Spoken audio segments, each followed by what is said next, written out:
আমার প্রথম প্রশ্ন হল, আপনি কেন মনে করেন যে একজন মানুষের জন্য, বিশেষ করে একজন মুসলিমের জন্য, জীবনে শুধু ভালো কাজ করা, অন্যদের ক্ষতি না করা এবং সৃষ্টির প্রতি সদয় হওয়াই যথেষ্ট নয়? আমি এমন অনেক মানুষকে চিনি যারা আল কুরআন অনুসরণ করার দাবি করে, কিন্তু তারপরও তারা অন্য মানুষ এবং আল্লাহর অন্যান্য সৃষ্টির প্রতি অন্যায় আচরণ করে।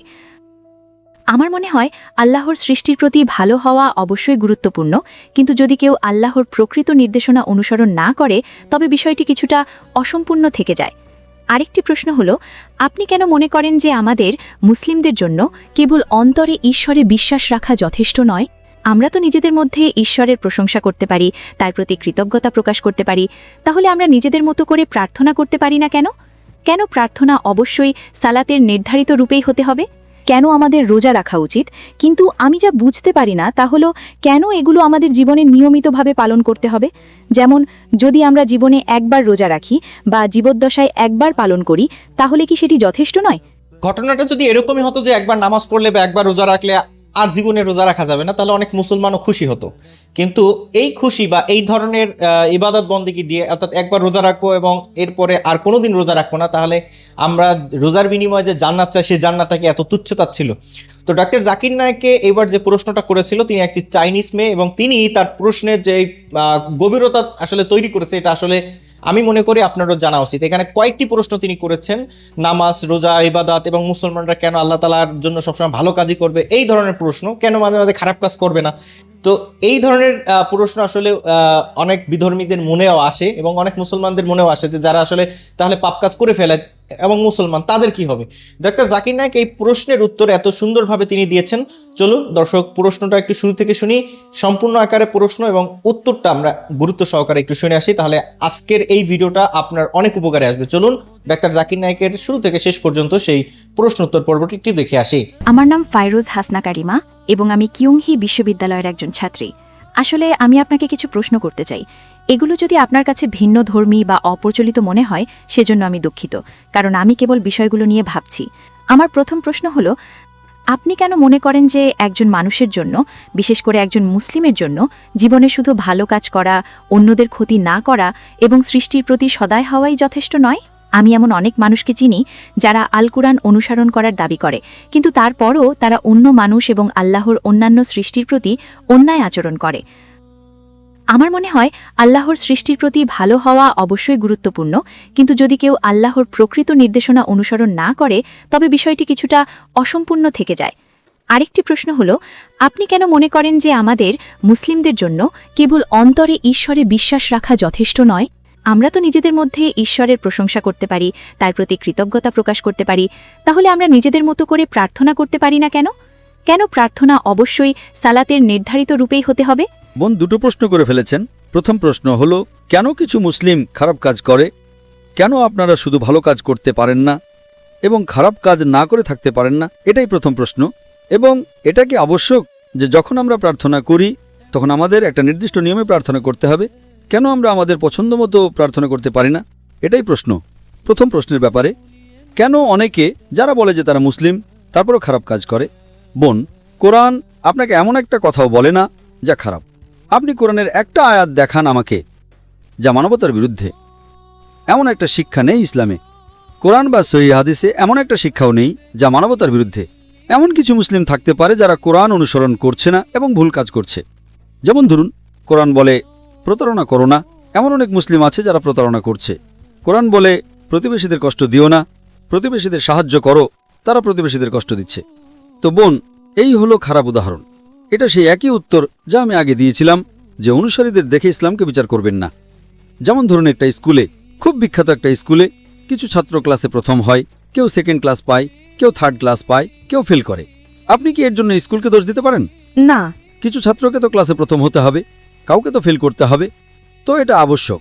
তাই যারা ফেল করেছে তারা পাশে সার্টিফিকেট পাবে না, কিন্তু তারা সেই স্কুলের ছাত্র। ঠিক না ভুল? ঠিক। ঠিক একইভাবে যারা নিজেদের মুসলিম বলে এবং তারা ভুল কাজ বা খারাপ কাজ করে, তারা পাশের সার্টিফিকেট পাবে না, তারা সেই স্কুলের খারাপ ছাত্র। কিন্তু আপনি কি এর জন্য স্কুলকে দোষ দিতে পারেন? না, আমি পারি না। প্রত্যেক স্কুলে ভালো ছাত্র এবং খারাপ ছাত্র থাকে, প্রত্যেক স্কুলে। এখন আপনার প্রশ্নের দ্বিতীয় অংশে আসছি, যে কেন আমরা ঈশ্বরকে আমাদের ইচ্ছা মতো ধন্যবাদ দিই না? কেন শুধু প্রার্থনার মতো একটা নির্দিষ্ট উপায়েই ধন্যবাদ দিতে হবে। অথবা আপনি জিজ্ঞেস করতে পারেন যে শুধু ভালো হওয়াই যথেষ্ট নয়। কোরআন বলে সূরা আল আসর অধ্যায় নম্বর 103 আয়াত নম্বর 1 থেকে 3 এখানে 4টি শর্ত আছে যে কোনো মানুষের জান্নাতে যাওয়ার জন্য। আচ্ছা, والعصر إن الإنسان في خسر إلا الذين آمنوا وعملوا الصالحات وتواصوا بالحق وتواصوا بالصبر। সময়ের কসম, মানুষ অবশ্যই ক্ষতির মধ্যে রয়েছে তারা ছাড়া যাদের ঈমান আছে, যারা সৎ কাজ করে, যারা মানুষকে সত্যের উপদেশ দেয় এবং যারা মানুষকে ধৈর্য এবং অবিরাম চেষ্টার উপদেশ দেয়। শুধু ঈমান নয়, ঈমান মানে ঈশ্বরে বিশ্বাস করা যথেষ্ট নয়, আপনাকে নেক কাজও করতে হবে। ডাকাতি করা উচিত নয়, প্রতারণা করা উচিত নয়, অন্যদের সাহায্য করা উচিত। দ্বিতীয়টি হলো, প্রথম হলো ঈমান বিশ্বাস, দ্বিতীয় হলো সৎ কাজ, তৃতীয় হলো মানুষকে সত্যের উপদেশ দেওয়া, মানুষকে সঠিক পথে ডাকা, এবং চতুর্থ হলো মানুষকে ধৈর্য এবং অবিরাম চেষ্টার উপদেশ দেওয়া। যদি এগুলোর কোনোটিও বাদ পড়ে, সাধারণ পরিস্থিতিতে আপনি জান্নাতে যাবেন না। আচ্ছা, যেমন ধরুন, আপনি বলতে পারেন এমন মানুষ আছে যারা খুব ভালো, প্রতারণা করে না, ডাকাতি করে না, অন্য মানুষকে সাহায্য করে, খুব সত্যবাদী, কিন্তু তাদের বিশ্বাস নেই, তারা ঈশ্বরকে ধন্যবাদ দিচ্ছে না, অথবা তারা ভুল ঈশ্বরকে ধন্যবাদ দিচ্ছেন। এমনকি তারাও জান্নাতে প্রবেশ করবে না, এমনকি তারাও স্বর্গে যাবে না। কেন? কারণ 1 নম্বর হলো আমাদের স্রষ্টাকে ধন্যবাদ দেওয়া মানুষের সাহায্য করার চেয়ে বেশি গুরুত্বপূর্ণ। যেই স্রষ্টা আপনাকে সৃষ্টি করেছেন, যেই স্রষ্টা আপনাকে জীবন দিয়েছেন, যেই স্রষ্টা আপনাকে এই সমস্ত সুবিধা দিয়েছেন, আপনি তাকে ধন্যবাদ দিচ্ছেন না এবং আপনি তাকে অপমান করছেন। এটা বড় পাপ মানুষকে অপমান করার চেয়ে। তাই 1 নম্বর হলো প্রথম বোঝা এবং অনুভব করা স্রষ্টা কে এবং তাকে ধন্যবাদ জানানো, যেভাবে তাকে ধন্যবাদ জানানো উচিত। যেমন ধরুন, আপনি বললেন কেন আমরা সেভাবে প্রার্থনা করব যেভাবে আমরা করি। হ্যাঁ, কেন? বেশ, এখন আপনাকে প্রশ্ন করছি, আল্লাহ আমাদের সৃষ্টি করেছেন, তিনি সেরা, যিনি আপনাকে বলতে পারেন কিভাবে তার কাছে প্রার্থনা করা উচিত। আজ আমি বলবো যে আমি হয়তো এক পায়ে দাঁড়িয়ে প্রার্থনা করতে চাই, আমি অমুকভাবে প্রার্থনা করতে চাই। যেমন ধরুন, ক্লাসে শিক্ষক বলেন যে ঠিক আছে, যদি তুমি আমাকে সম্মান করো তাহলে তুমি আমার আদেশ মেনে চলো। ছাত্র বলল, না না, আমি আপনাকে সম্মান করি কিন্তু আমি আপনাকে মানতে চাই না, আমি সেভাবে সম্মান করতে চাই যেভাবে আমি সম্মান করতে চাই। কে সঠিক? শিক্ষক। কারণ শিক্ষক বলেন যদি তুমি আমাকে মানো তবে তুমি আমাকে সম্মান করবে। সুতরাং সর্বশক্তিমান ঈশ্বর, যিনি স্রষ্টা, তিনি নির্ধারণ করে দিয়েছেন কিভাবে আপনার প্রার্থনা করা উচিত। এবং যখন আমরা প্রার্থনা করি আমরা উপকৃত হই, কারণ আমাদের নামাজে আমরা সিজদা করি, আমরা আমাদের শরীরের সর্বোচ্চ অংশ কপালকে মাটির সর্বনিম্ন অংশে রাখি এবং বলি সমস্ত প্রশংসা আল্লাহর যিনি মহান, সমস্ত প্রশংসা আল্লাহর যিনি মহান 3 বার। কারণ আজ মনোবিজ্ঞানীরা আমাদের বলে যে আমাদের শরীর আমাদের নিয়ন্ত্রণে থাকে, আমাদের মন সরাসরি আমাদের নিয়ন্ত্রণে থাকে না। তাই মনকে দখল করতে হলে আপনাকে শরীরকে বিনম্র করতে হবে। আমি সালাতের উপর একটা লেকচার দিয়েছি, সালা দ্য প্রোগ্রামিং টুয়ার্ডস রাইচাসনেস, যা বিস্তারিত বলে কেন আমরা সালাত আদায় করি সেভাবে যেভাবে আমরা করি। আমি আপনাকে ইউটিউবে সেটা দেখতে অনুরোধ করছি। আপনার উত্তরের জন্য ধন্যবাদ। এবং আমার শেষ প্রশ্ন আছে, আমি কি পারি? অবশ্যই। তো যতদূর আমি জানি, ইসলাম আমাদের শেখাচ্ছে কিভাবে জীবনে ভালো কাজ করতে হয় এবং পরকালের জন্যও। কিন্তু আপনার আগের উত্তর অনুযায়ী আমি যেটা নিয়ে ভাবছি সেটা হলো, কেন এটা ভুল যদি আমি মানুষের প্রতি ভালো কাজ করি এবং ঈশ্বরে বিশ্বাস করি এবং আমি তার আদেশ পালন করি, যেমন অন্যদের সাহায্য করা এবং কুরআনে উল্লেখ করা আরও কিছু বিষয়। কিন্তু আমি শুধু বুঝতে পারছি না যেভাবে আমাদের প্রার্থনা করা উচিত, এবং আপনি সেটা আগে উল্লেখ করেছেন, এবং রোজার বিষয়টি এবং অন্যান্য সুন্নার বিষয়গুলো আমি ঠিক ওগুলো বুঝতে পারি না। আমি ইতিহাস সম্পর্কে কিছুটা জানি, কেন আমাদের রোজা রাখা উচিত, কিন্তু আমি যা বুঝতে পারি না তা হলো কেন এগুলো আমাদের জীবনে নিয়মিতভাবে পালন করতে হবে। যেমন যদি আমরা জীবনে একবার রোজা রাখি বা জীবদ্দশায় একবার পালন করি, তাহলে কি সেটি যথেষ্ট নয়? কেন বছরে একবার বা নির্দিষ্ট সময় অন্তর এটি পালন করা বাধ্যতামূলক? আমি বিষয়টি ঠিকভাবে বুঝতে পারছি না। বোন প্রশ্ন করেছেন 2টো প্রশ্ন। 1 নম্বর, অন্যদের সাহায্য করা কেন ভুল? বোন, কোরআনে কোথাও বলা হয়নি যে অন্যদের সাহায্য করা ভুল। অন্যদের সাহায্য করা ভালো। যদি আপনি অন্যদের সাহায্য না করেন তবে আপনি ভুল করবেন। Point number 1। পয়েন্ট নম্বর 2, কেন আমরা সুন্নার মতো কিছু কাজ করি? সুন্না মানে হলো সেই কাজ এবং আদেশ সর্বশেষ এবং চূড়ান্ত নবী মুহাম্মদ সাল্লাল্লাহু আলাইহি সাল্লামের। যেমন আপনি জিজ্ঞেস করলেন কেন আমাদের রোজা রাখা উচিত এবং কেন আমাদের নির্দিষ্ট মাসে রোজা রাখা উচিত। আমরা রোজা রাখি কারণ এটা ইসলামের অন্যতম খুঁটি। আর কোরআন সূরা বাকারার অধ্যায় নম্বর 2 আয়াত নম্বর 183-তে বলে যে তোমাদের উপর রোজা ফরজ করা হয়েছে যেমন তোমাদের পূর্ববর্তীদের উপর ফরজ করা হয়েছিল, যাতে তোমরা আত্মসংযম শিখতে পারো, তোমরা তাকওয়া শিখতে পারো, তোমরা ধার্মিকতা শিখতে পারো, তোমরা খোদাভীতি অর্জন করতে পারো। কেন আমরা একসঙ্গে রোজা রাখি? কারণ আমরা একতায় বিশ্বাস করি। রমজান মাসে সবাই রোজা রাখি কারণ আমরা একতায় বিশ্বাস করি। যখন আমরা প্রার্থনা করি আমরা একসঙ্গে প্রার্থনা করি। যদি আপনি একতার সাথে প্রার্থনা করেন তবে একা প্রার্থনা করার চেয়ে আপনি বেশি সওয়াব পাবেন। একইভাবে রোজা মানে আপনাকে 1 মাস রোজা রাখতে হবে, তাই 1 মাস সম্পূর্ণভাবে রমজান মাস হিসেবে নির্ধারণ করা হয়েছে। এটা 29 থেকে 30 দিন এবং আমরা নবীর সুন্নাহর শিক্ষা অনুসরণ করি কারণ তিনি সর্বশক্তিমান ঈশ্বরের সর্বশেষ এবং চূড়ান্ত নবী।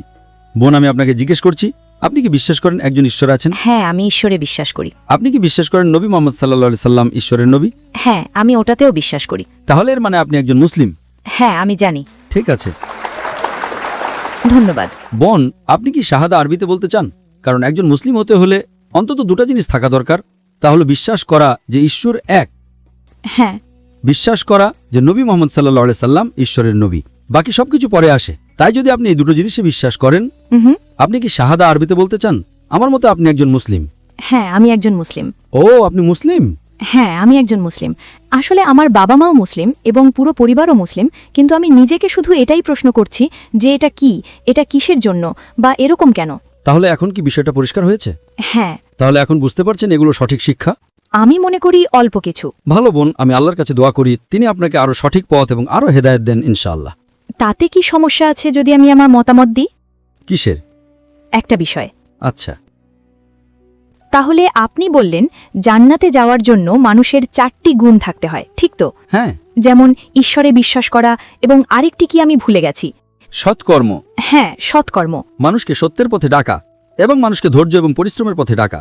হ্যাঁ, তো আপনার মতে কি এটা একই? তাদের ক্ষেত্রে কি এতে কোনো পার্থক্য হয়?